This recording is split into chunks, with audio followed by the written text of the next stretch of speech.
to the Age of Fission radio show with your host, Lonnie Clark, where we learn to accept living in a world transformed by Fukushima.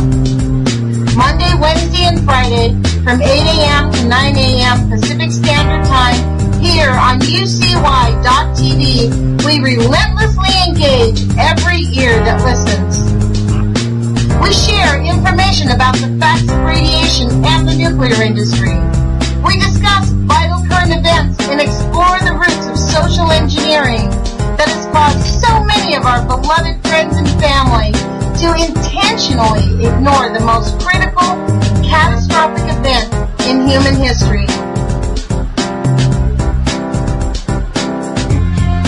We interview activists who do the hard work to discover the truth and get the word out.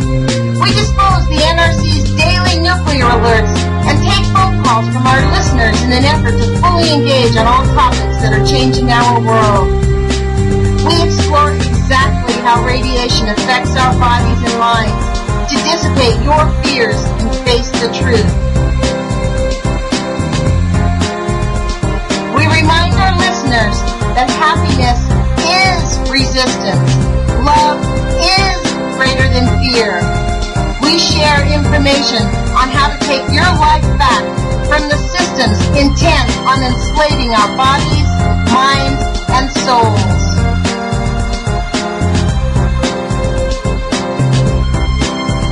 The Age of Fission radio show will create a venue that all will choose in order to actively engage to save our planet from the ravages of greed and indifference.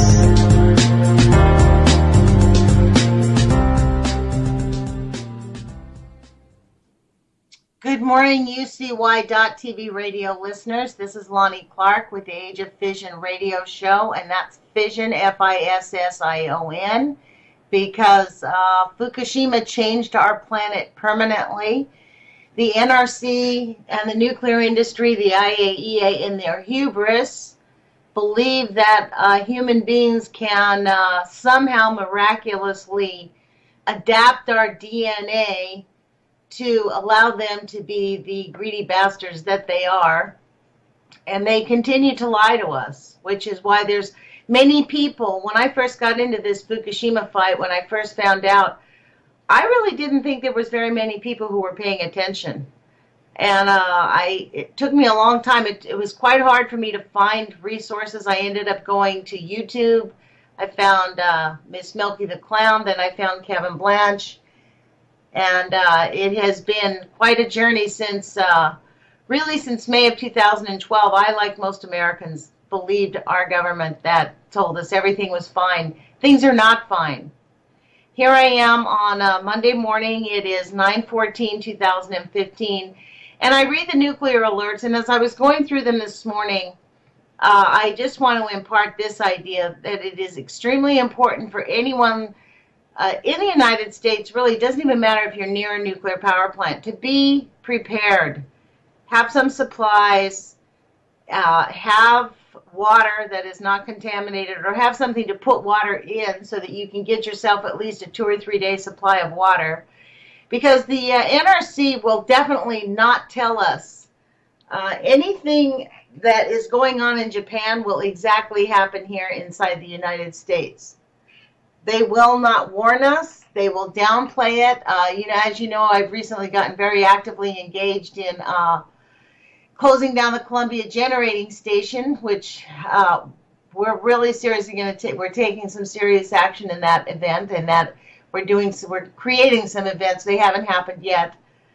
But the reality is, if anything happened, we've been having earthquakes on the West Coast. We know we're being bombarded by higher levels of radiation.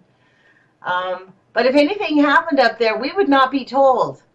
We are on a need-to-know basis, and we don't need to know. That's kind of their bottom line.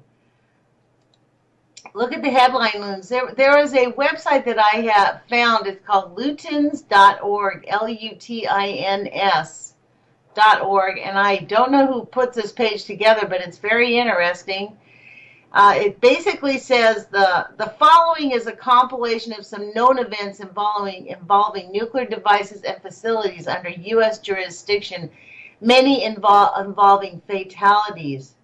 Note that this work is not an anti-nuclear diatribe, but rather an encyclopedic listing of facts pertaining to a particular topic.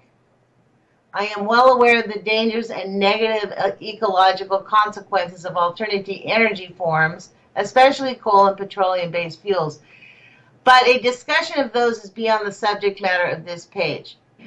So he goes on to say, please don't email him, blah, blah, blah. But if you look at this page, it is really quite, he defines what a nuclear accident is. From September 2nd, 1944, he lists the research facilities.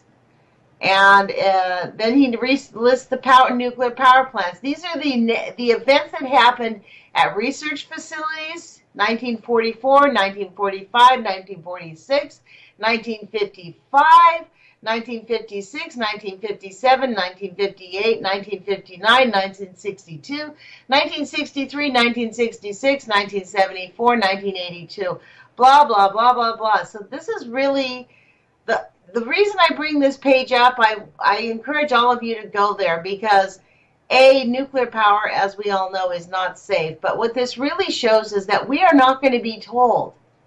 They are not, they are not going to televise the revolution, folks. They are not going to let us know how completely contaminated our lives are. Right now, there is like a standard. It's the 90% rule. Deny radiation causes negative effects and underreport the negative effects of radiation by 90%. So let me get into the nuclear alerts because I know a lot of people actually are beginning to look forward to those. This week's was kind of hilarious. I will start on, I think I'll start on today's date, September 14th. Because these reports tend to update previous reports. And we'll go backwards. I was going from the beginning of the week all the way forward, but a lot of it was repeated stuff with them telling us basically, don't worry, nothing's wrong, we've covered it up, that was an error. No worries. So the first one is that the California Radiation Control Program, California Institute of Technology, Region 4 in California. Let's see, what does this say? 2 radioactive zirconium metal cylinders discovered at a metal recycling center. That brings us confidence. On November 11, 2004, an individual with the Orange County Science Education Center obtained 2 small metal cylinders that had caught his eye that were on the shelf at a metal recycling center. So somebody who worked for them, who knew it was a scientist, just walked in at a recycling center. The metal recycler's analysis of a cylinder showed 96.76% zirconium with 2% Nb. I have no idea what that means. And that must be some element, Nb. And some MO, don't know what that is, CRPDMNBIFENINCD. I guess I'm going to have to take a chemistry class to be able to make these nuclear reports because I haven't got a clue what any of that means. So some science person, please call in Friday and let's talk about this one. On August 14th, a member of the public donated, oh my God. On August 14th, a member of the public donated one of the zirconium metal cylinders to the Geology Department of the California Institute of Technology. The location of the second zirconium metal cylinder is unknown at this time. That means somebody went in and bought it. On August 21st, the California Institute determined that the zirconium cylinder was radioactive. A cylindrical metal item measured 3.3 centimeters in diameter, 5 centimeters in length, and weighed 290 grams. The State of California Radiation Safety Office subsequently analyzed the item using a germanium detector and determined it contained approximately 20 grams of uranium-238 and 8 grams of uranium-235, 28.6% enrichment. No fission product was detected, and only minor surface contamination was found. Wow, that makes us feel good, doesn't it? The safety radiation officer believes the item is a portion of an unirradiated uranium fuel element. Wow, that really makes us feel good. This shit is floating out all over the place. Okay, so they updated it. I'm going to spare you the blah blah the last few minutes of this report. After a discussion with the private party who received the SNM item, how do you like they already acronymed it? They've already brought it down so we kind of lose our train of thought on this one, right? These fucking bastards. After a discussion with the private party who received the SNM item from the local metal recycling facility, it appears there is no second similar item. Rather, the second item had significantly different visual characteristics. The individual indicated he no longer has the second item. The state of California will attempt to verify the metal composition of the second item with the metal recycling facility. The private party who received the SNM item from the recycling facility is associated with the Science Education Center of California, not the Orange County Science Education Center. The SNM item is not clad in zirconium or anything else. Rather, the SNM item is a mixture of zirconium and enriched uranium with some other elements, with some other metals in significantly smaller amounts, and perhaps some non-metals. The Caltech RSO indicated he had not performed as good of an analysis as he would have liked, and emphasized that the values he provided for the uranium-238 and uranium-235 weights were both approximate values, leaving the uranium-235 enrichment better represented as between 21 to 28%. How sweet of them. Oh my God. This is just completely annoying, you guys. These are the people we're trusting with this information. They are so cavalier. It's unbelievable. I'm not kidding. Every week I do this, I'm just still flabbergasted every week at the lack of just ethics, the lack of integral ethics about the danger that this causes. Look at Fallujah. Look at the people of Japan. You know how many people, if we really look in history, how many people were injured in Japan? And we're told, just like today, we're not being told about how many people were injured. And in fact, when I'm finished with this, I hope that I can be done with this. I'm going to make an effort to be finished with this by about 20 to 8, because I do want to discuss a pretty big issue that's on my heart that has come across my life in the last week in terms of the whole making an effort on the Fukushima thing. Texas Agreement State Report, radioactive camera source retraction. So they have a camera. The camera was a Spec 150, and the source was 78 curies of iridium-192. Of course, no exposure to the public occurred. Okay, so they had basically a camera that failed to open. The mount fell on the guiding tube, crimping the tube. The source was retrieved according to the licensee.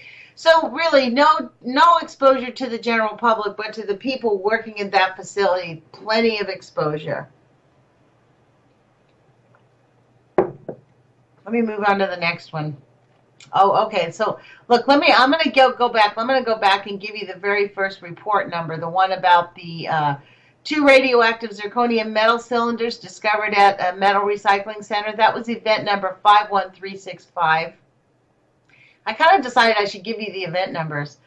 And then the one in Texas with the Texas Department of State Health Services, the one that I just read is 51366. That was the radioactive camera source retraction. 51367, this is in Heart Medicine LLC in Eatontown, New Jersey. So it's all over the country. What is this? Oh, love this. Loss of 137 dose calibrator vial source at approximately 11:45 EDT on Thursday, September 3rd. The licensee's administrator radiation safety officer was contacted to discuss several issues related to the relocation of their office. One of the issues raised, don't we love this? They like take this big long sentence and put it in front of the real important thing. One of the issues raised was the location of several dose calibrator vial sources and gamma camera flood sources that were last known to be in the possession of the licensee. Oh, yeah, the licensee had not provided confirmation that the sources had been moved during their office relocation or had been disposed of properly. The licensee stated that their consulting physicist was taking care of the sources. When informed that the consultant had been contacted and did not know the location of the sources, the licensee stated that they did not know where they were either. As such, the sources were considered lost. Huh. Of the sources unaccounted for, only the above listed cesium-137 vial source was of sufficient activity to warrant a report. So that means that there is a shitload of radiation that they lost in New Jersey. Huh. That is so... I just like, I don't know how you guys feel, but this just dumbfounds me. Okay, here we are at event number 51370. And this is in North Carolina, Mocksville, North Carolina, NASCO Products, North Carolina Division of Radiation Protection. I guess they're protecting the radiation. They're not protecting us, stupid fucks. Okay. At 8:31:15 at approximately 1300 EDT, a NASCO worker operating the number 4 Proto cigarette making machine noticed that the nuclear gauge seemed to be malfunctioning. The worker immediately reported this observation to the NASCO RSO. The RSO performed a shutter test and determined that shutter would not open. So it's stuck. Okay, so they performed a safety exercise, blah, blah, blah. So this, what are they going to tell us what's in there? The licensee, okay. NASCO arranged for the Automatic Control Technologies, a reciprocal license which handles manufacturing and repair of fixed nuclear gauges. The ACT should be in the facility before the end of the week. So they're going to call someone in to fix it for them. So nuclear gauge is an Accuray TG5 fixed gauge, model number S18, serial number S4086H, containing strontium-90, 25 millicuries, I think millici, millicuries source. The assay date was 4/01, and the last leak test was on 4/23/15 was negative. So since 4/23 to now, it started leaking. And this was in North Carolina. This one is hilarious, guys. I read this. Right before I come on the show, I actually pull up all the current events. I spend, I don't know, 35, 40 minutes reviewing all of them. And this is hilarious. I did try to find out who these people were, but listen to the title of this is Tennessee Division of Rad Health. Licensee was Choo Choo Customs Group. They were a licensee. We allowed somebody who named their corporation Choo Choo Customs Group to handle radiation. Tennessee Agreement State Report. This is license event number 51372. This is unbelievable. A general license facility called Choo Choo Customs Group possessed a,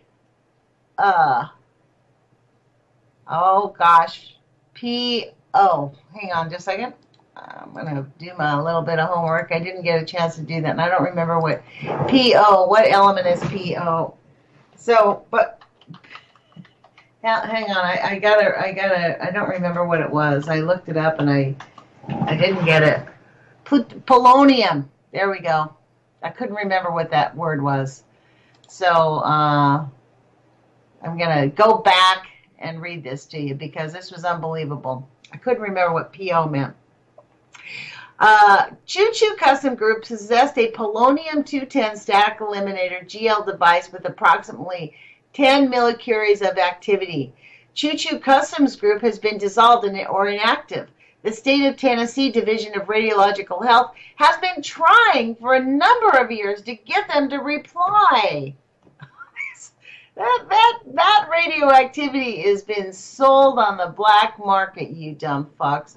The division has had our field office staff go by the last known and suspected address for this year, 2015, to run them down, but to no avail. The collection companies for the Department of Environment and Conservation, Division of Fiscal Services, has also had no success.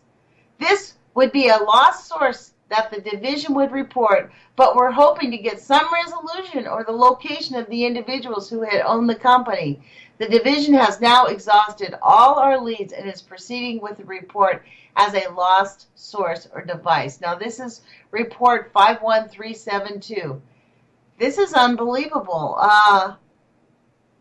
So we have a polonium-210 static eliminator device with 10 millicuries of activity by a company named Choo Choo Customs Group, which is now closed. I looked up Choo Choo Customs Group in Tennessee. It turns out, I guess it's a car company or something. But I'll bet you upon further investigation that group, Choo Choo Customs Group, who actually would name a car company that too? I really wish I didn't have to work. I wish I could just do this type of work full time because there's so much digging to go into. I mean, we have been so had. It's going to take probably 100,000 people at least to uncover and investigate the 70, 60 years of lies of the IAEA and the nuclear cartel. It's unbelievable. So here we are at event number 51373, Colorado Department of Health. The licensee is called Premier NDT in Junction City, Colorado, where, frankly, there's a lot of shit that goes on in that little town. A radiography source stuck outside the shielded position. This is a broken drive cable on a radiography camera. The source did not return to the shielded position after an explosion and was quickly discovered by the radiographer. Neither the radiographer nor the assistants approached the source. Thank God they had their brains intact. Both individuals set up an a 2 MR an hour boundary and ensured no persons entered. Then called the RSO for support at approximately 1400 NDT. The RSO arrived on the scene and notified the state at 1700. So 3 hour link. The licensee is authorized for retrieval and verbally verified all necessary emergency equipment was available and there was no elevated exposure suspected at the time. So this was somebody who at least was doing their job and did it right when something broke. They set up a boundary. The cause and corrective action, broken drive cable corrected by replacing drive cable and returning source to the shielded position. I think that's considered good news, folks. Okay, here we go. Event number 51391. Facility is Fermi. State is Michigan. Manual scram due to loss of turbine building closed cooling water. What did they call this? Okay, at 23:05 EDT on September 13th, a manual scram was initiated in response to a loss of all turbine building closed cooling water. All control rods fully inserted. The lowest reactor water level, that's funny, they created an acronym for this. The lowest reactor water level, which is RWL, so when they refer to RWL, that means reactor water level, reached was 137 inches. All isolations and actuations for RWL3 occurred as expected. Decay heat was initially being removed from the main turbine bypass system to the main condenser. However, as a result of the loss of TBCCW, that is the turbine building closed cooling water, wow, They even make an acronym for that. These motherfuckers, I hope they rot in fucking hell. When I read these reports, I actually really hope there is a hell. I don't really believe that, but when I read this, I really hope there is, because these motherfuckers need to go there. Anyways, I'm sorry. Let me get back to this. As a result of the loss of the TBCCW, that is the turbine building closed cooling water, a loss, the main feed pumps lost cooling and had to be secured. By 2310, standby feed water was initiated and main water was secured. The loss of TBCCW also cost all station air compressors, which they call SACs. Fuckers. I hope they rot in hell. All station air compressors, SACs, to trip on loss of cooling. The loss of SACs caused the instrument air header pressure to degrade to the point at which the secondary containment isolation dampers drifted closed. This resulted in the reactor building vacuum exceeding the technical specification limit. At 2325, operators started the standby gas treatment system and manually initiated a secondary containment isolation signal. Wow. Secondary containment vacuum was promptly restored to within technical specification limits. Additionally, operators were monitoring for expected MSIV drift. What is this? Expected MSIV. So we have to go back and read through this to figure out what they're made that acronym from. Drift due to the degraded instrument air pressure head. When outboard MSIVs were absorbed to be drifting, operators closed the outboard and inboard MSIVs at 2345. At 2352, safety relief valves, which are SRVs, reached the low set point and began cycling to control reactor pressure. So it sounds like they had like a fucking near miss here in Fermi. This is unbelievable. I'm telling you, folks, if we have a problem at Columbia Generating Station or any nuclear power plant in the United States, we are not going to be told. We're on a need-to-know basis, and we don't need to know. Because the NRC is not concerned about saving lives or helping humanity or saving our planet. They are about helping every single one of these licensees make shitloads of money. That's all it's about. Wow. So that was event number 51391, if anyone wants to dig into it. When outboard MSIVs were observed to be drifting, operators closed the outboard and inboard MSIVs at 2345. They began to control the low set point. And this is just unbelievable. I'm rereading this, and I'm just like, I'm really dumbfounded.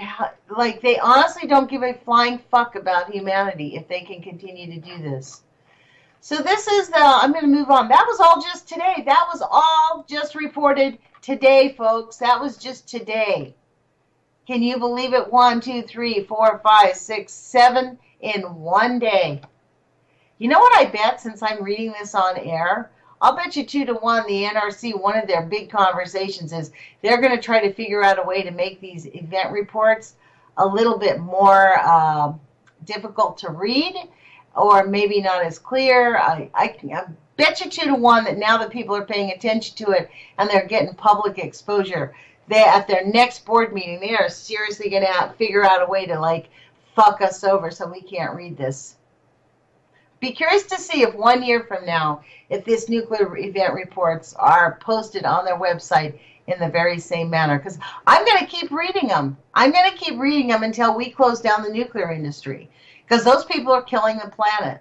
They have no regard. And, you know, I had this conversation with Dr. Chris Busby on Facebook. And, in fact, I'm reaching out to him. I really do want to interview Dr. Chris Busby on the radio show. I hope that, I don't know how long it'll take for me to get him to agree to come on. I want him to not feel like we're going to attack him. I know I have been associated with Kevin Blanche, who has full-fronted gone on attack mode of him. I do agree with Kevin that he softballs it, and in fact, that was my conversation. But part of why he does that, and I understand that, is because if he was to really say the truth, he would never get on fucking air. These people have complete control over what happens. So we have to talk about the social engineering of having these events, all these nuclear events, just basically softballed and understated, and talking about them as if they're, don't worry folks, we're handling it, when in fact, not only are they not handling it, they're lying to us. They are ignoring the scientific studies that the early scientists discovered, and none of that has ever been disproven by Dr. John Goffman and Arthur Tamplin. So let me get to September 11th nuclear events. The Event Notification Report, September 11th, 2015. This one has been retracted. This was at Browns Ferry's 51153. What was retracted? High pressure coolant injection declared inoperable. Okay, so blah, blah, blah. Why did they retract it? Let's see. The notification on June 12th reported a condition to where HPCI system was declared inoperable. Excuse me, due to the time to drain the turbine exhaust drain pod after running the system for periodic testing. The concern was that the turbine may be partially flooded, which could cause water hammer and damage the HPCI. Oh, I see. Subsequent evaluation concluded that the HPCI system, under the identified flooded turbine conditions, will not produce a transient that exceeded design values. Therefore, HPI system inoperability has maintained, and no reportable condition existed during that time. So I guess they decided, no, let's just don't talk about it. Wow. So let me go back and read what the original thing said, because I was not doing this in June, on June 12th. Maybe I did do this one. This is probably one of my very first ones. That's when Kevin first left. The issue was previously analyzed by the engineering department as acceptable, but the time to drain the pot after the latest test indicates more water in the exhaust than the maximum amount used in the analysis. So that basically, what they were saying is that they thought more water was going into this system, but actually, no, on second thought, everything's fine there at Browns Ferry. Don't worry your pretty little heads. Okay, so here we have rotor controls and New York, Rochester, New York, 51309. Notification, micro switch intermittent variance in resistance. This was updated, so this was also an update on 510 from Patrick Machard and Mark Abramovitz. Mark Abramovitz is somebody that I think we need to be writing to.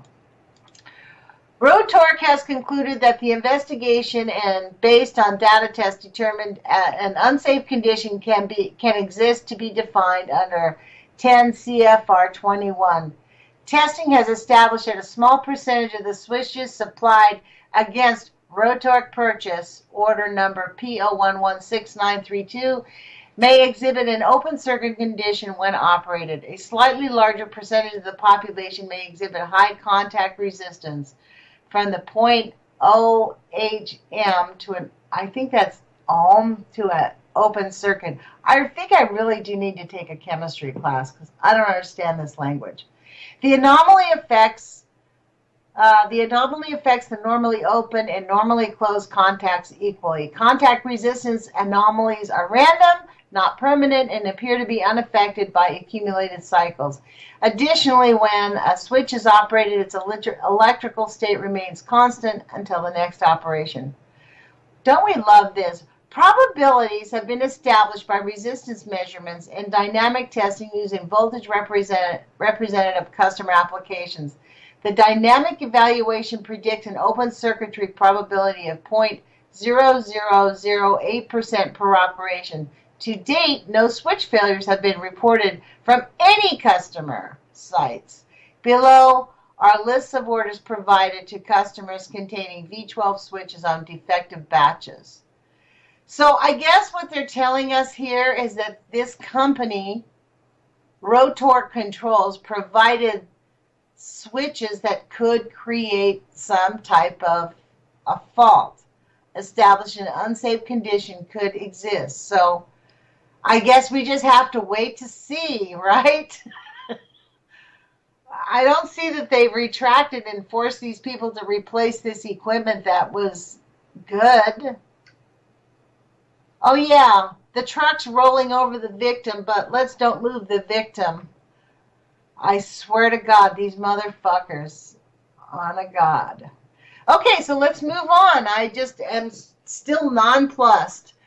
Event number 51362, Tennessee Division of Rad Health, Ludica Maui Cup Division. And that was the name of the licensee, Ludica Maui Cup Division. Ludica Maui Cup Division. You know, maybe it's because I live in Oregon, but honestly, that sounds like those people are complete podheads. Ludica Maui Cup Division. Wow. Clarksville, Tennessee. Event number 51362. Gauge shutter broken and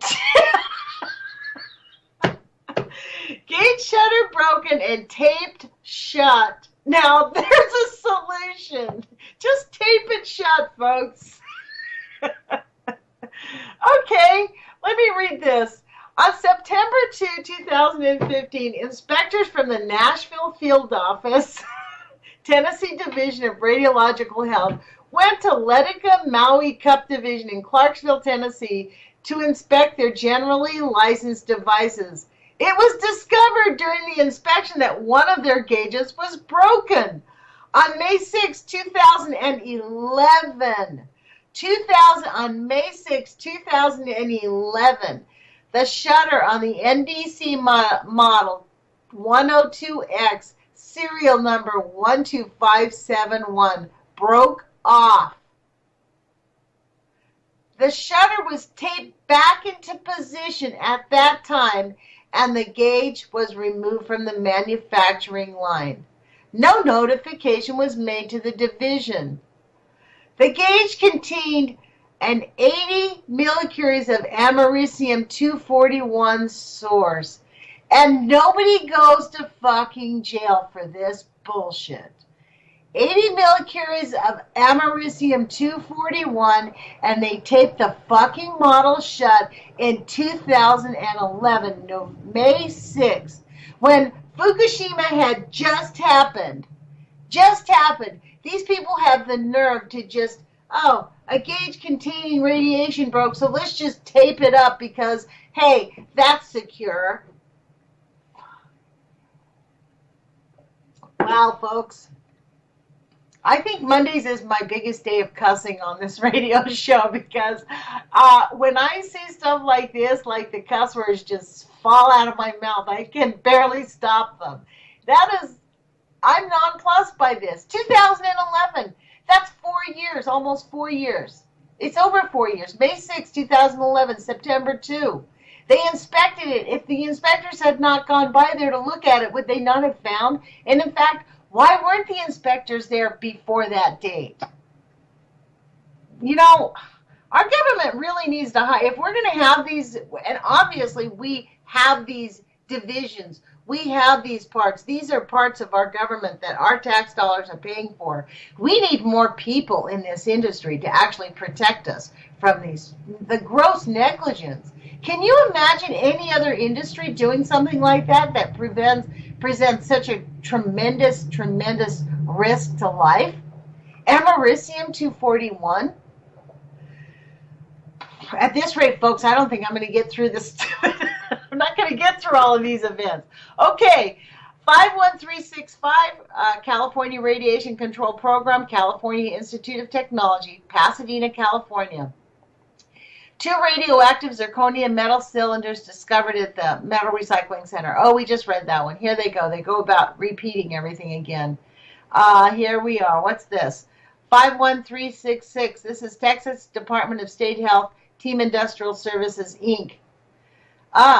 Radiography camera source retraction failure. Okay. I don't think I just read this. On September 3rd, I received a report from the licensee that the radiography source retractor failure occurred in a temporary field site in Borger, Texas. The mount fell on a guide tube, crimping the tube. The source was retrieved according to the licensee, and the damaged equipment was removed from service.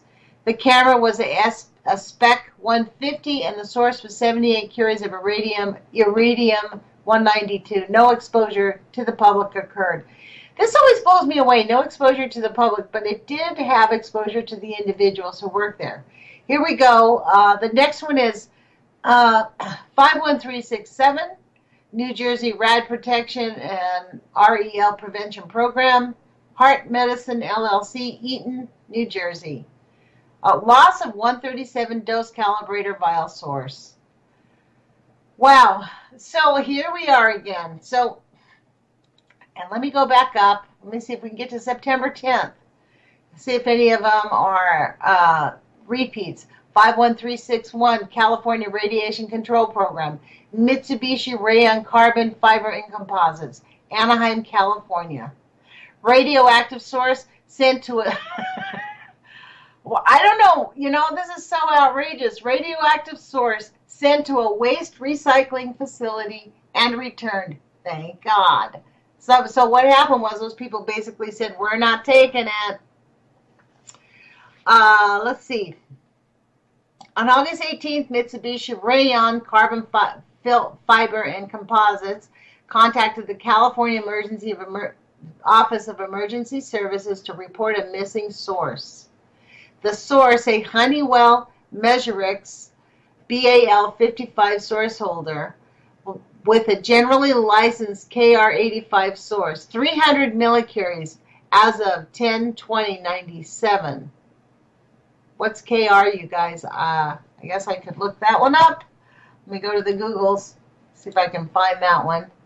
What is KR? I guess that's how I'm going to learn my the chemistry, right? What is KR? What element is KR?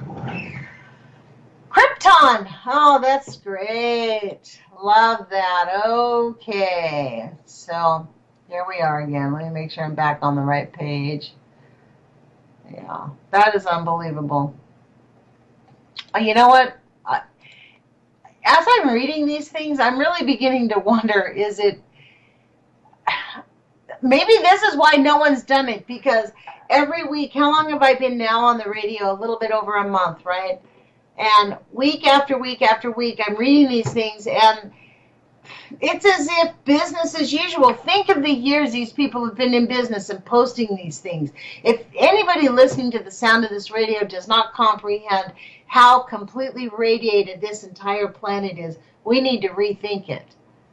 I mean, this is not just David and Goliath.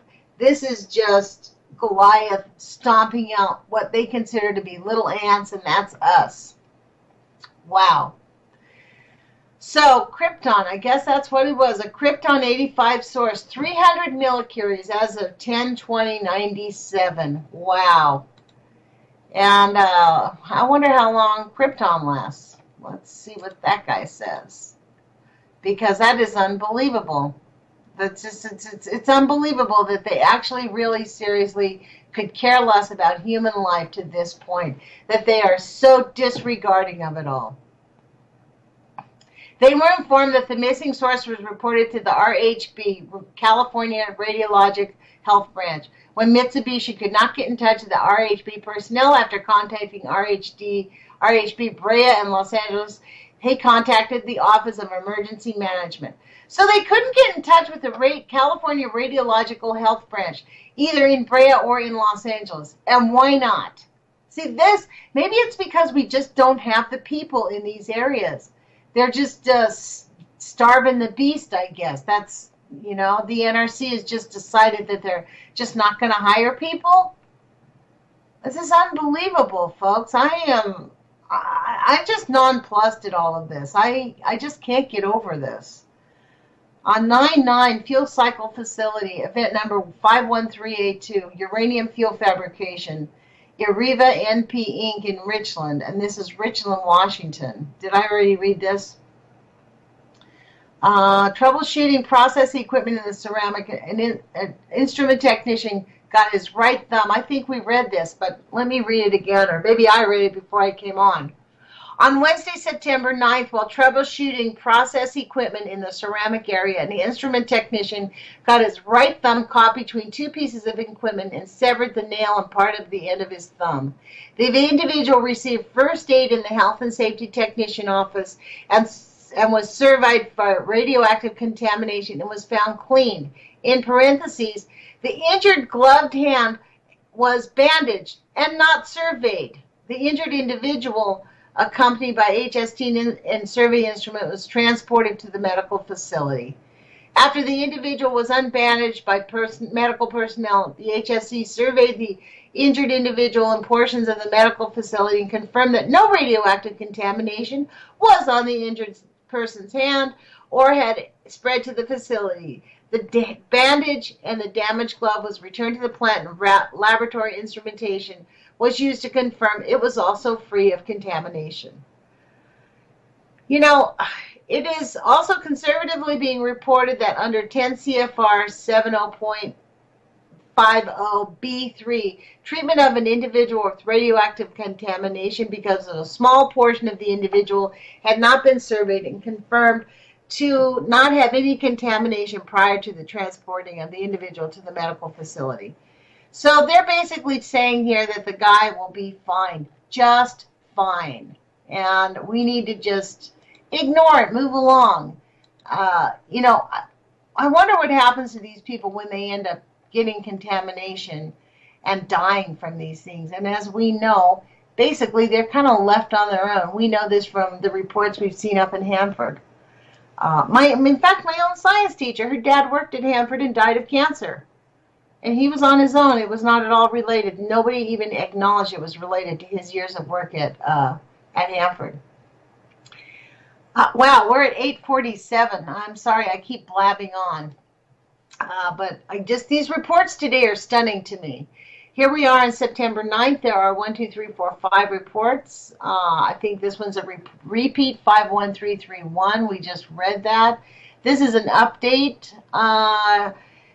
Let's see. The exposed individual has been providing blood samples at the local hospital.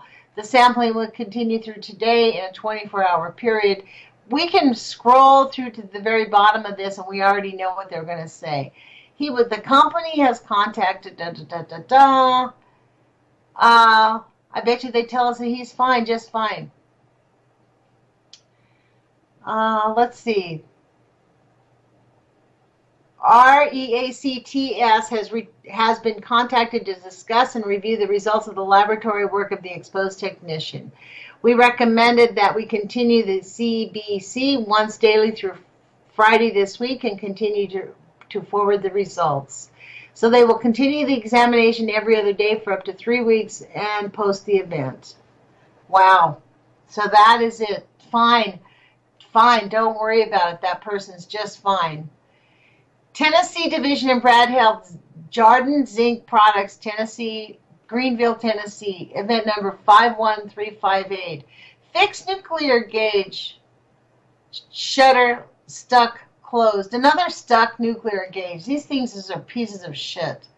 Here's one that's been retracted. This event has been retracted. This event has been retracted. That's in event number 51359 in Blanding, Utah. Utah Division of Radiation Control. Low-level alpha radiation of a shipping container. So what did the updates say? The source of alpha radiation was natural uranium. The container was decontaminated. Okay, let's retracted provided by, here's another retraction. Upon further investigation of this incident, it has been reported that the incident was an error and the DOT standards were not exceeded. So move along, nothing to worry about here, kids. So what's this one? Yeah, we got that one. There's a repeat of that one. And then we have Monticello, Minnesota, event number 51379. Someone got busted for being drunk at work. positive random fitness for duty result test. A non-licensed employee supervisor has a confirmed positive for alcohol during a random fitness for duty test. The employee's access to the site has been terminated. So no drunks on the site allowed. But they let you take all the pharmaceuticals you want. September 8th, oh my gosh, there's so many. 1, 2, 3, 4, 5, 6, 7, 8, 9, 10, 11, 12. Let's see if any of them are repeats. Event number 51120. We've got 10 minutes left. Unanalyzed condition for postulated fire. Oh, I remember this. This is an update. Remember, that's what they said. If we had a fire, we're super screwed. So that's what this is all about.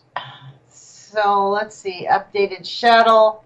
They're basically telling us, I think you remember this, right, where they did this test in Hatch, Georgia, that said that if there was a fire, we'd be super screwed. So now they're basically telling us in a big, long retraction statement that in preparation for transitioning, the plant Hatch fire protection has an update, and it has been performed. Everything is fine, just fine. Don't worry about it. So let's see. Gosh darn, there's like 6 updates on this one, you guys. People are actively engaged. You know that they were freaked out by that one because they didn't want people thinking that that in case of a fire, we'd all be super screwed. Although we are going to be super screwed in case of a fire.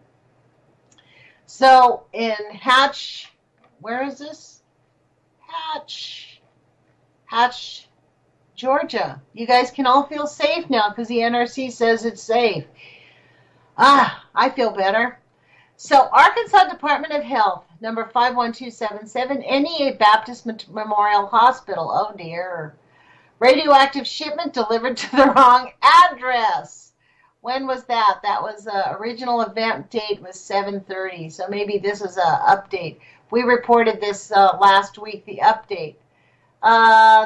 Received a written report from the licensee on September 3rd outlining actions taken to inform staff that a package containing radioactive material be delivered to the wrong address. That should a package containing radioactive material be delivered to the wrong address.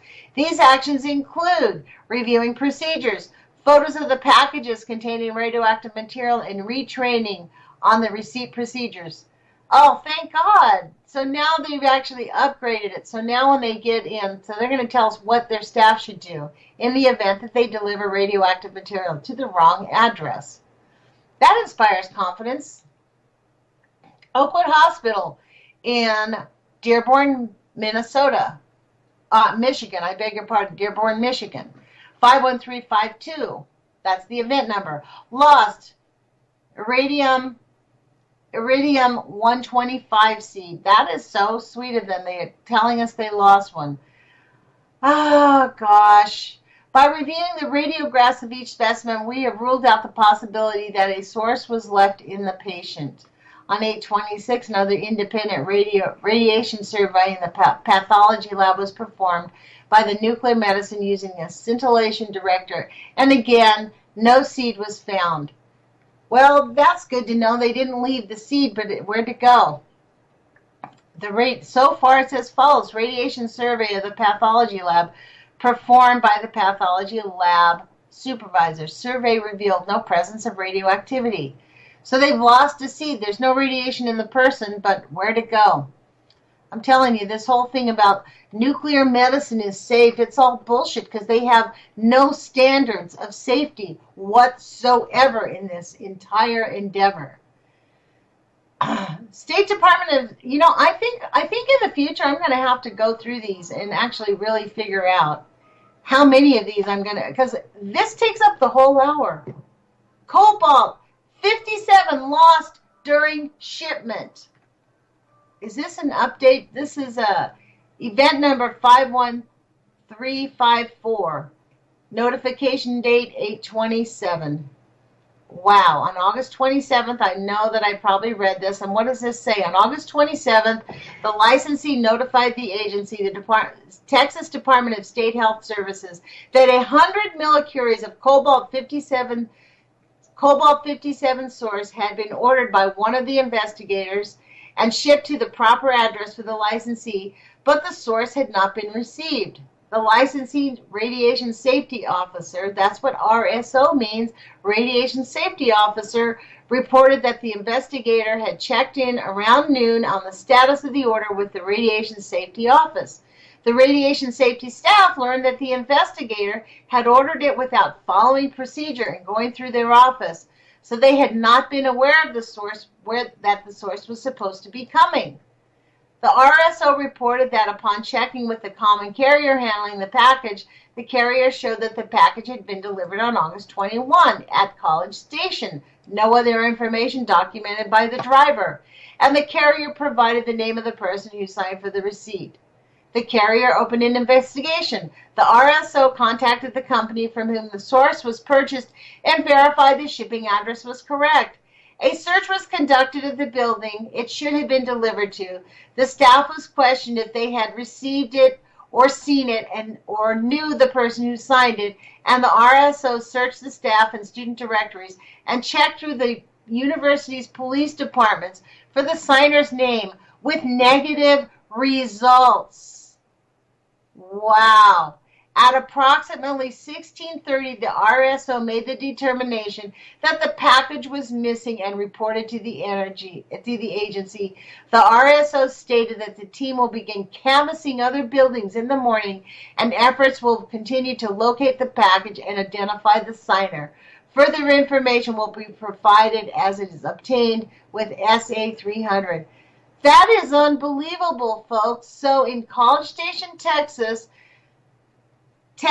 A&M Environmental Health and Safety, there was a package that was mailed with 100 millicuries of cobalt-57 that just somebody signed for it and they haven't got a clue where it's at. I see that we're at 8:56. I am just dumbfounded how quickly this goes. And you know, what is this? Thankfully, I think this is the very last one. Is there one more? Yeah, that's the very last day. So it really took me an hour to get through this. Event number 51352, Oakwood Hospital. Again, the lost seed. That's that same one. A&M 51342, Cobalt-57 lost. New York State Health Department, Estee Lauder Inc. 51356. What the hell does that mean? Generally licensed source missing, later recovered. What does that mean? On 12/12/14, Department of Health became aware of this incident. A liquid scintillation counter, 25 years old and containing 10 microcuries of radium-226 had been stored for 3 years. It could not be located on 12/12/14. An attorney in Estee Lauder's legal department was asked to contact DOH to report the LSC could not be located. What the hell does Estee Lauder do with radiation? In 8:15, let me just skip through this because we only have a few minutes. This is stunning. I'm going to come back to this report and try to dig into this a little bit more. On 8/18/15, DOH was notified that Keith Machinery Corp. had located the Perkin-Elmer LSC model, which was awaiting shipment to Romania. Items are not shipped immediately in individuals to places like Romania, but are accumulated until a large shipment is acquired. The Keith Machinery was able to locate the LSC and return it to Estee Lauder. Estee Lauder shipped it to Radiac Research Corporation for disposal on 7/28. DOH received a copy of Radiac Research Corporation. The Estee Lauder general licensee registration can now be terminated according to the request. And you know what, folks? I think that's at the end of the line. I think that's it. On Wednesday, we're going to have Sean from the SGT report here. And, you know...